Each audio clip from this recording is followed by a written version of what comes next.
जीवन साथी चुनना है तो एक बार चुन लिया और आजीवन उसका निर्वाह किया तो जीवन साथी है। तो व्यभिचार प्रवृत्ति हुई, आज इससे, कल उससे, परसों उससे, नरसों उससे, जिसे आजकल लोग कह रहे हैं ब्रेकअप, बॉयफ्रेंड गर्लफ्रेंड, ब्रेकअप, फिर बॉयफ्रेंड, फिर ब्रेकअप, फिर तीसरा बॉयफ्रेंड। ये क्या है? क्या आज शासन नहीं है ना, न माता पिता का शासन है, न समाज का शासन है, न शास्त्र का शासन, न भगवान का शासन, कोई स्वीकार नहीं है ना, इसलिए मनमानी आचरण होते हैं।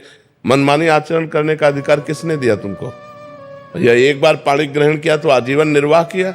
अपने पर शासन नहीं, अपने धर्म को नहीं जानती हो, शरीर का बार बार अपवित्र होना, ये क्या है? मन शरीर में लगा हुआ है, मन अपवित्र हो रहा है, पाप का खजाना बन रहा है, नरक जाओ नरक भोगो, ये दुर्लभ मनुष्य देह का क्या लाभ मिला?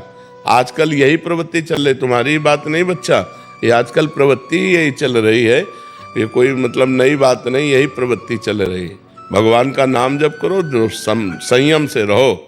अगर स्त्री शरीर है तो किसी एक पुरुष का एक बार वरण करो, आजीवन वरण करो, छूट जाए तो ब्रह्मचर्य से रहो, आजीवन ब्रह्मचर्य रहो। ये व्यभिचार प्रवृत्ति से नरक जाने का रास्ता होता है। त्रिविधम नरकस्येदम द्वारम नाशनमात्मनः कामः क्रोधा तथा लोभा तस्मादेत्ययं त्यजेत। ये 3 नरक के द्वार हैं, काम क्रोध लोभ। इन्हीं में जो फंसे हुए नरक जाना है, और क्या करना है?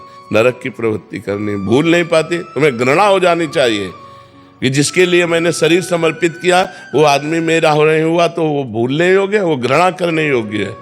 नाम जप करो और सही रास्ते से चलो, नहीं तो किसी काम का मनुष्य जीवन नहीं रह जाएगा।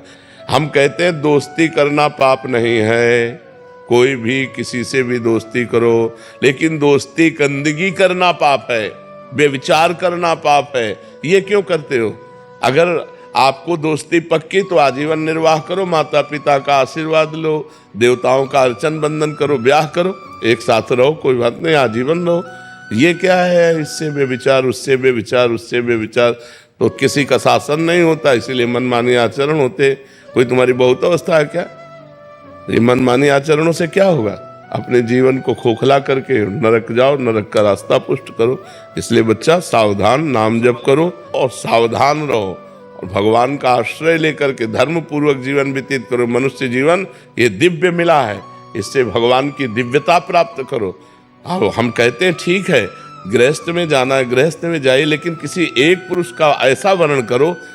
देखो आजकल मनमानी चल रहा है, माता पिता वर खोजते थे, पंडितों से विचार किया जाता था, बड़े धर्म पूर्वक देवी देवताओं की आराधना करके ब्याह होते थे, आजीवन निर्वाह होता था। हमने कभी नहीं सुना डिवोर्स, गांव में कभी डिवोर्स नहीं सुना हमने। ये जो व्यभिचार प्रवृत्ति शुरू ना, गर्लफ्रेंड और बॉयफ्रेंड और लिव इन रिलेशन, यहाँ से शुरू हुआ है डिवोर्स।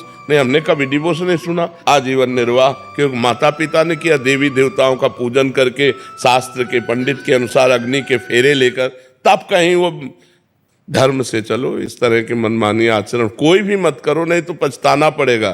संसार का बड़ा विचित्र स्वरूप है, होश में चलना चाहिए।